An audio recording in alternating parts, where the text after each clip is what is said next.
Pernahkah kamu bertanya-tanya, kenapa ada orang yang begitu berbakat, begitu cerdas, punya semua hal yang kita anggap sebagai bekal menuju kesuksesan, tapi justru hidupnya berakhir biasa-biasa saja?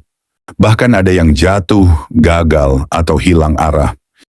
Kita sering terpukau melihat seseorang yang pintar sejak kecil, yang bisa menyanyi dengan suara merdu, yang bisa menggambar hanya dengan sekali goresan, atau yang selalu dapat nilai sempurna tanpa belajar terlalu keras.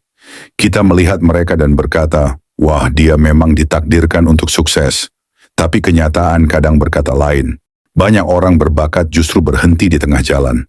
Mereka yang dulu kita kagumi, sekarang mungkin hanya sekadar nama yang terlupakan. Dan di sisi lain, ada orang biasa yang tidak terlihat istimewa, tapi perlahan-lahan berhasil meraih sesuatu yang stabil, bahkan membanggakan. Mengapa begitu? Kenapa orang berbakat bisa gagal dalam hidup? Hari ini mari kita bicara soal itu. Bukan dengan nada menggurui, tapi dengan nada merenung. Seperti dua orang sahabat yang duduk di teras rumah, menatap langit malam sambil mencoba memahami makna hidup.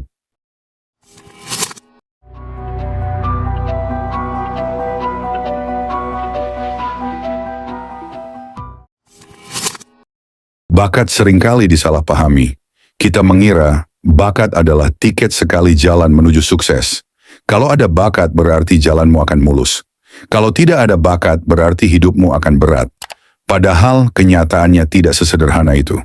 Bakat memang sebuah anugerah, tapi anugerah yang tidak pernah dirawat pada akhirnya hanya akan layu. Sama seperti bunga yang indah, tapi tidak pernah disiram. Indahnya hanya sebentar, setelah itu kering dan mati. Orang berbakat bisa gagal karena mereka terlalu percaya pada bakat itu sendiri. Mereka lupa, bakat hanyalah pintu masuk. Setelahnya ada jalan panjang yang harus ditempuh. Jalan yang penuh keringat, air mata, dan kesabaran. Sementara itu, orang yang tidak terlalu berbakat tapi tekun, sabar dan konsisten, perlahan-lahan justru bisa melampaui mereka. Kamu tahu, dunia ini bukan hanya soal siapa yang paling cepat memulai, tapi juga soal siapa yang bisa bertahan sampai akhir. Dan sayangnya, banyak orang berbakat justru kehilangan daya tahan itu. Kenapa? Karena mereka terbiasa mendapatkan hal dengan mudah. Nilai bagus? Bisa. Dipuji orang? Sering. Menguasai sesuatu? Cepat. Akibatnya, mereka tidak terbiasa dengan kegagalan. Begitu kegagalan datang, mereka goyah. Mereka menyerah. Mereka merasa mungkin memang bukan jalannya. Padahal kegagalan itu bukan tanda berhenti. Kegagalan itu latihan. Gagal berarti kita sedang belajar sesuatu yang lebih besar dari sekadar hasil. Ada sebuah pepatah Jepang, jatuh 7 kali, berdiri 8 kali. Jatuh 7 kali, bangkit 8 kali. Itu yang membuat seseorang akhirnya berhasil. Bukan seberapa berbakat ia, bukan seberapa cerdas ia, tapi seberapa kuat ia untuk tetap berdiri meski berkali-kali dijatuhkan. Orang berbakat sering gagal karena mereka berhenti ketika jatuh. Sementara orang biasa justru belajar untuk bangkit. Dan pada akhirnya mereka yang bisa bangkit itulah yang menang. Mari kita jujur pada diri sendiri. Berapa kali kita berkata, aku sebenarnya bisa, aku sebenarnya berbakat, aku sebenarnya punya potensi. Tapi semua itu hanya berhenti di kata sebenarnya. Karena yang menentukan hidup kita bukan sebenarnya, tapi apa yang benar-benar kita lakukan. Kamu bisa saja punya suara emas, tapi kalau tidak pernah berani tampil, suara itu akan hilang. Kamu bisa saja punya otak brilian, tapi kalau tidak pernah digunakan untuk berkarya, kecerdasan itu akan membusuk. Kamu bisa saja punya tangan terampil, tapi kalau tidak pernah melatihnya, ketangkasan itu akan kaku. Bakat tanpa tindakan hanyalah ilusi.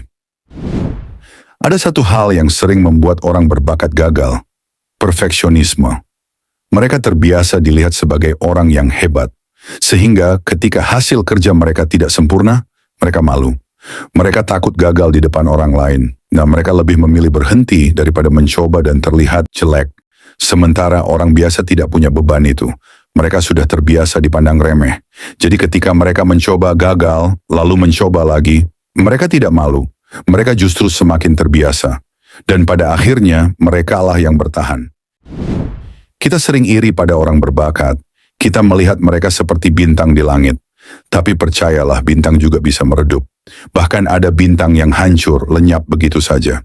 Yang membuat kita bersinar bukan hanya apa yang kita bawa sejak lahir, tapi bagaimana kita merawatnya, menjaganya, dan menggunakannya dengan penuh kesabaran. Jangan terjebak pada anggapan bahwa bakat adalah segalanya. Karena hidup ini bukan kompetisi satu hari. Hidup ini adalah maraton panjang. Dan yang menang bukan yang berlari paling cepat di awal, tapi yang bisa tetap melangkah sampai garis akhir. Jadi, kalau kamu merasa tidak berbakat, jangan kecil hati. Ingatlah, banyak orang berbakat yang justru gagal. Dan kalau kamu merasa berbakat, jangan terlena. Ingatlah, bakat tanpa kerja keras tidak akan kemana-mana. Yang kamu butuhkan bukan hanya bakat, tapi konsistensi, disiplin, dan keberanian untuk terus melangkah, meski langkahmu kadang goyah. Mungkin kamu sedang berada di fase hidup di mana kamu merasa, sebenarnya aku bisa lebih baik dari ini. Kalau begitu, aku ingin bilang sesuatu. Berhenti hanya berkata sebenarnya. Mulailah lakukan sesuatu. Bakat itu penting, iya. Tapi lebih penting lagi adalah tindakan kecil yang kamu ulangi setiap hari. Kebiasaan, rutinitas, konsistensi. Bahkan hal sederhana seperti bangun lebih pagi, menulis sedikit setiap hari, membaca satu halaman buku, atau sekadar berani mencoba sekali lagi. Itu semua jauh lebih bernilai daripada hanya mengandalkan bakat yang tak pernah diasah. Hidup tidak menanyakan, apa bakatmu? Hidup akan menanyakan, apa yang sudah kamu lakukan dengan bakatmu? Jangan sampai kita jadi orang yang hanya dikenang karena dulu dia berbakat. Jadilah orang yang dikenang karena dia berhasil, karena dia tidak pernah menyerah. Kita tidak bisa memilih bakat apa yang diberikan pada kita sejak lahir, tapi kita bisa memilih bagaimana kita merawatnya. Dan kalau kamu merasa tidak punya bakat, percayalah, kamu selalu punya kesempatan untuk melatih dirimu. Karena kerja keras bisa mengalahkan bakat, ketika bakat tidak bekerja keras. Jadi, kalau hari ini kamu merasa sedang kalah, jangan menyerah. Kalau hari ini kamu merasa langkahmu kecil, jangan berhenti. Kalau hari ini kamu merasa bakatmu tak ada gunanya, jangan remehkan dirimu. Teruslah melangkah, karena yang bertahanlah yang akan sampai. Bukan hanya yang berbakat, tapi yang setia pada proses. Dan sebelum video ini selesai, aku ingin mengingatkanmu sesuatu. Mungkin kamu sering menonton video pengembangan diri seperti ini. Mungkin kamu sering merasa termotivasi, lalu beberapa hari kemudian semangat itu hilang. Tapi kali ini, aku ingin kamu melakukan satu hal kecil. Ambil satu poin dari video ini dan lakukan sekarang. Tidak usah semuanya, cukup satu. Karena perubahan besar selalu dimulai dari langkah kecil. Kalau kamu merasa video ini bermanfaat, aku ingin mengajakmu untuk mendukung channel ini dengan cara sederhana. Klik like, tekan subscribe, dan bagikan video ini kepada orang-orang yang kamu sayangi. Siapa tahu, kata-kata sederhana ini bisa jadi pengingat untuk mereka juga. Terima kasih sudah mendengarkan sampai akhir. Ingatlah, bakat itu anugerah, tapi kesetiaan pada proses, itulah yang akan mengubah anugerah itu menjadi karya nyata. Sampai jumpa di video berikutnya.